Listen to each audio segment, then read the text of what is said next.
한국에서 밥 먹을 때 반찬 많이 나오잖아요. 리필 가능하고 그런 것들을 거의 대부분 일본 사람들이 감동하고, 일본은 아이돌이 프로답지 않다? 뭔가 친근감이 있는 아이돌을 선호하거든요. 특히 AKB 같은 연재가 그런데 만날 수 있고 춤이나 노래를 잘하는 것보다는 가깝게 생각할 수 있는 그런 존재로 아이돌을 생각하는 것 같은데, 한국을 방문하는 일본인들이 한국에 와서 가장 놀라는 점이 무엇인가요? 한국에서 밥 먹을 때 반찬 많이 나오잖아요. 근데 반찬 다 또 리필 가능하고 그런 것들을 거의 대부분 일본 사람들이 감동하고 그런데, 그러니까 일본에서는 뭐 메뉴 하나 시키면 그것만 나오고 반찬 같은 거는 따로 주문해야 되고 또 리필 할 때마다 돈 받고 그렇거든요. 그래서 한국에 오면 밥 먹으면서 다정한 느낌? 그런 걸 많이 느끼는 것 같아요. 처음에 얘기한 거지만 일본에서 시하는 걸 별로 못 보잖아요. 한국에서는 사실은 작은 시가 많이 있잖아요. 그러니까 뭐 기업 앞에서 시한다던가 그런 것들은 일본에서 보도되지 않기 때문에, 예를 들어서 큰 것만, 그러니까 촛불 시위라던가 탄핵 집회라던가 뭐 일본 노제팬이라던가 뭐 그런 것들은 아는데, 작은 시위들이 많이 있는 걸 모르니까 여행 와서 그거를, 저는 뭐 일상적인 모습이라고 막 그냥 지나가는데 일본 친구들은 그건 뭐 하는 거야? 사람들이 뭐라고 하는 거야? 막 이렇게 되게 신기해 하더라고요. 외국인이 봤을 때 한중일 사람들의 특징은 어떤 차이가 있을까요? 제가 대학원에서 느끼는 거는 교수님 한국이 제일 권위적인 것 같아요. 그게 뭐 학생들 태도의 차이일 수도 있는데, 중국 학생이 사실 제일 교수님 편하게 생각하는 것 같고, 일본은 중간 정도인 것 같고, 일본에서는 좀 더 한국보다는 교수님이랑 편하게 대하는 것 같은데, 한국이 제일 교수님이랑 학생의 거리감이라기보다 그 위아래의 관계가 되게 확실한 것 같거든요. 근데 그거랑 중국 학생들이랑 얘기하면 제일 그 일본에 돌려서 얘기하는 걸 이해를 못하는 게 중국 사람이더라고요. 한국 사람은 어느 정도 한국도 그렇게 돌려서 얘기하는 것도 있고 눈치 보고 막 그런 문화는 있는데, 제일 중국 학생들이 일본의 그 대화 방식, 그러니까 돌려서 얘기하는 그 혼내 다테마에 같은 거 제일 이해가 안 간다고 하더라고요. 일본의 음악 수준이 발달했는데도 불구하고 K-POP 일본에서 인기 많은 이유가 무엇이라고 보시나요?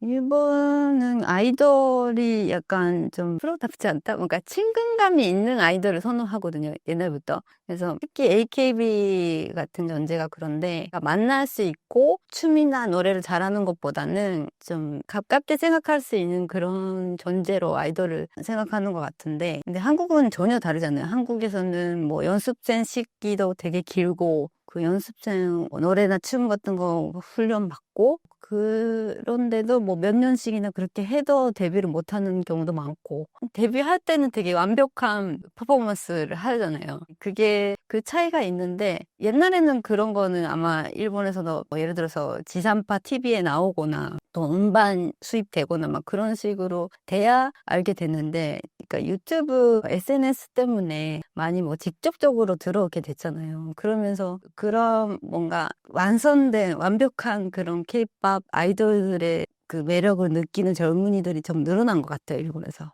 젊은 세대한테는 아이돌이라는 게 케이팝 아이돌인 경우가 많은 것 같아요. 그러니까 자기들이 좋아하는 아이돌도 케이팝 아이돌이지만 자기가 아이돌이 되고 싶은 거는 케이팝 아이돌이 되고 싶은 것 같아요. 일본은 저출산 문제를 어떻게 극복해 나가고 있나요? 일본은 진짜 저출산 문제를 극복했다기보다는 극복 못하는 상태가 너무 오래됐죠. 아마 70년대부터 계속 저출산 문제가 이어오고 있고, 2024년, 작년이 제일 최저였거든요, 그 출산율이. 그래서 거의 계속 실패하고 있는 거긴 한데, 그럼에도 한국이란 다른 점은 전적적으로 잘했다기보다는 교육비인 것 같아요. 그러니까 한국은 한 아이를 교육하는데 되게 많이 들잖아요. 그래서 아마 제가 보기에는 한국에서는 아이 한 명만 낳는 경우가 되게 많은데, 일본은 아이를 안 낳거나 2명 이상이 많아요. 그러니까 그게 교육비가 비교하면 한국이 일본보다 한 2배 정도 드는 것 같아요. 그래서 그 차이 때문에 그나마 일본이 뭐 선권적으로 뭘 한 건 아니지만 한국보다는 조금 출생률이 높은 것 같아요. 재작년인가 한국이 출생률이 너무 낮아서 그것 때문에 한일 엄마들의 자담회 같은 거를 주최하고 걔가 진행하고 기사 쓰고 막 그런 적이 있는데 그때도 수도권이랑 일본 지방이랑 너무 다른 게 지방에서 애들 키우면 돈 들 데가 없다는 거예요. 그게 뭐냐면 학원도 없고 그 학교에서 학원 대신 좀 가르치는 것도 있고 그래서 교육비가 안 들면 그 지방은 또 아이들이 3명 있는 집이 되게 많고 출생률도 높거든요. 그러니까 이게 약간 학교에서 해결되는 문제면 일본도 한국도 좀 높아질 수 있는 가능성이 있지 않을까라는 생각했어요. 일본도 수도와 지방의 차이가 한국처럼 크게 나나요? 일본도 수도 중심이라고는 하지만 한국에 비하면 그렇지 않고 왜냐면 일본은 너무 나라가 길고 섬나라잖아요. 그래서 이동이 그렇게 쉽지도 않고 교통비도 많이 들고 그래서 오사카나 후쿠오카 같은 나고야 그런 지방 도시가 좀 크고 좀 분산돼 있는 느낌이거든요. 근데 제일 크게 한국이란 차이를 느끼는 거는 대학이란 병원이거든요. 그러니까 대학이란 병원이 괜찮은 대학이란 병원이 지방에도 많고 그래서 지방에서 살만한 것 같아요. 그러니까 일자리도 한국보다는 지방에 많고 그래서 그런 것도 저는 한국의 저출산 문제가 서울에 너무 많은 게 집중된 것 때문에 생긴 일인 것 같거든요. 그래서 일본의 그런 분산된 것을 조금 한국에서 참고로 할 수 있지 않을까라는 생각은 합니다. 도쿄는 일단 에도 시대 때 도쿠가와 마푸가 그 에도성에다가 수도를 만들긴 했는데 근데 이게 일본에서는 그러니까 에도가 수도였냐라고 하면 조금 그게 좀 확실히 그렇게 얘기할 수 있는 게 천황은 또 그 에도 시대에도 교토에 있었거든요, 계속. 그래서 확실히 도쿄가 수도가 된 거는 메이지 이후인데 왜냐면 그때는 전부도 도쿄고 천황도 도쿄로 왔으니까. 그래서 어떻게 도쿄가 수도가 됐는지는 좀 애매한 부분이 있는데 그만큼 원래 교토가 오래된 수도였고 상업도시였고 그래서 간사이 쪽이 수도권만큼 커요. 역사적으로도.